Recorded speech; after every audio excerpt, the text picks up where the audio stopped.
To be a star means a lot to me, because the whole world will see me. It motivates me to keep training harder every day to achieve the things people are saying about me.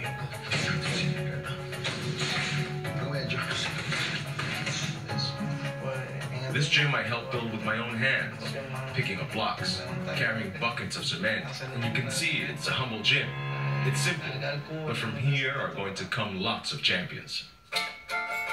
For now, though, Verdejo is the gym's most famous fighter, and the fruits of his labor are proudly displayed just a few miles down the road by his mother, Madeline Sanchez. Felix lives here with me and his 3 siblings, and if it were up to me, he would stay his entire life. The best part is I wake up to breakfast and we always have a good time here as family. Sometimes I get nervous. I get butterflies in my stomach. When he was an amateur, not so much, but now I do get nervous. Felix Verdejo is one of the bright young stars of the fight game. Tito Trinidad in the building. Felix Verdejo, the legend grows in Puerto Rico. Felix Tito Trinidad is the one I watched when I was a kid, the one who inspired me. He came to my fight and he got in the ring with me and celebrated the victory. It was a special moment for me. Over the past 3 years, Verdejo has made a second home fighting in New York City, with each win helping to raise his profile in a city that has long embraced Puerto Rican fighters. When I go to New York and I see all the people, the Puerto Rican fan base there is super patriotic. They enjoy it like you've never seen. The truth is that it fills me with pride that they support me in that way.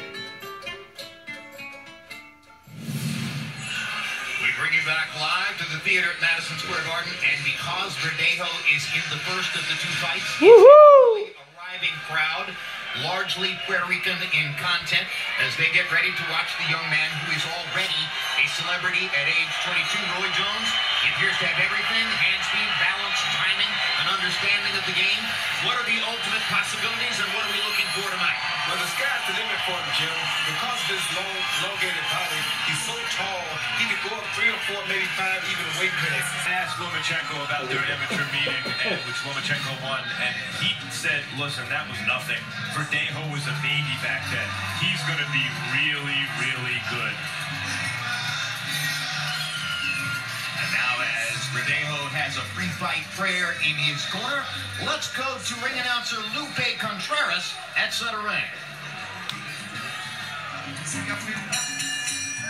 Ladies and gentlemen, we welcome you to the world's most famous arena, Madison Square Garden, New York City, to another edition of HBO's World Championship Boxing.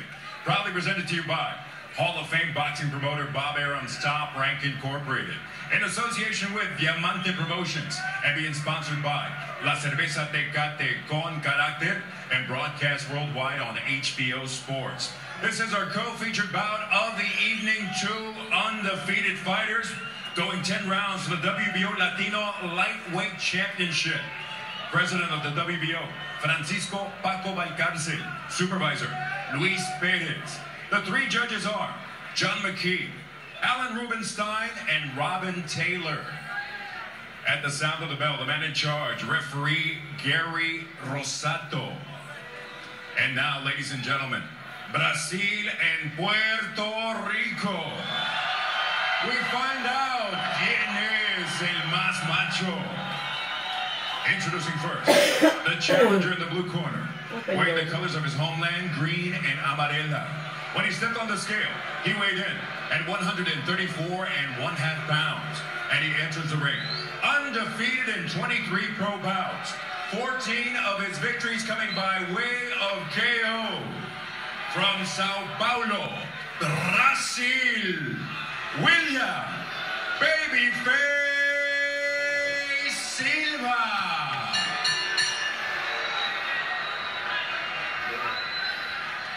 In the red corner, he steps in wearing Boricua red, white, and blue, and weighed in at an official 135 pounds. In the summer of 2012, he proudly represented his beloved island at the London Olympic Games.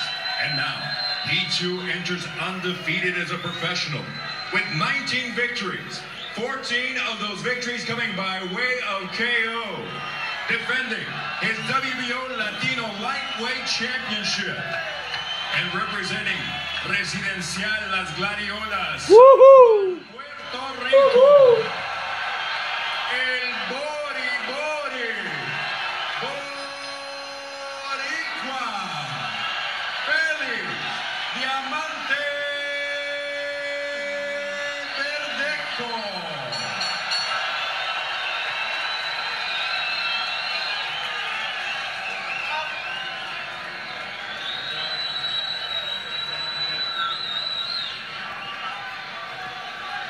Felix, venga acá, mouthpiece, ok, gentlemen, protegete a todo el tiempo, obedeces mis instrucciones a todo el tiempo, tocan guantes, God bless.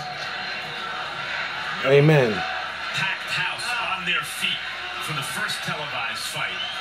That's not just because he has that it factor or a charming personality, or even that he makes exciting fights. It's because this crowd believes that in Verdejo, they have the real deal. That's why he packs him in. The man who has held the identity of reigning superstar Puerto Rico for the last 10 years or more is Miguel Cotto. And immediately you see the personality difference. Cotto is constantly taciturn, serious, devoted to his task. Verdejo, on the other hand, has a brilliant smile, as you saw there. And there's an old saying, you might call it $1 million smile, but because of the earning power potential for a Puerto Rican superstar, I call it $100 million smile. I agree with you, Jim.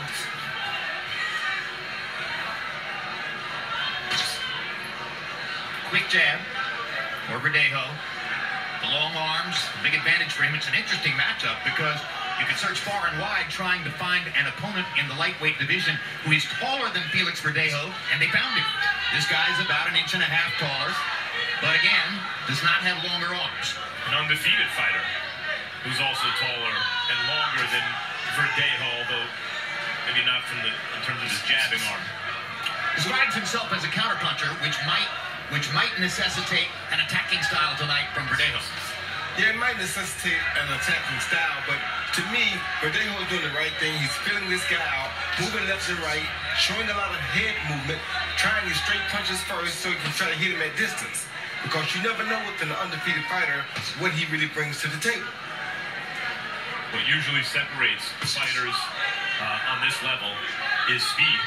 And Verdejo looks to be the quicker fighter here so far, Rod. Oh, he's definitely the faster fighter, without a doubt.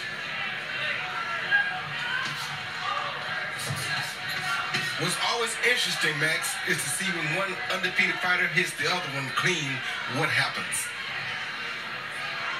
And Verdejo just took a pretty good hook on his chin. Yep, No he covered up, but the hook snaked behind the guard a little bit.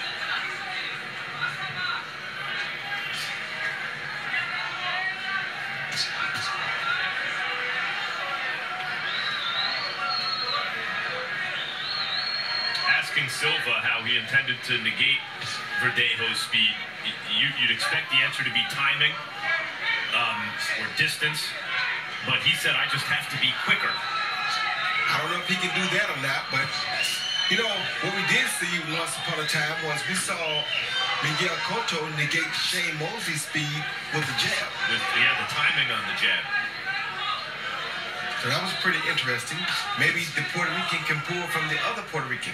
Well, the key word, I believe Max used it. The best way to stop a jab is with timing. And great fighters have it. A lot of other fighters scratch and sniff trying to find it. Quick jab there again for Verdejo. We mentioned that last summer against Ivan Najera, he scored 2 knockdowns in the fight. One with a left hook, the other with a left uppercut. Then he had the surgery to remove bone spurs from the left hand. In a comeback fight in December in Puerto Rico, he knocked the opponent out in the 3rd round with a right hand over the top.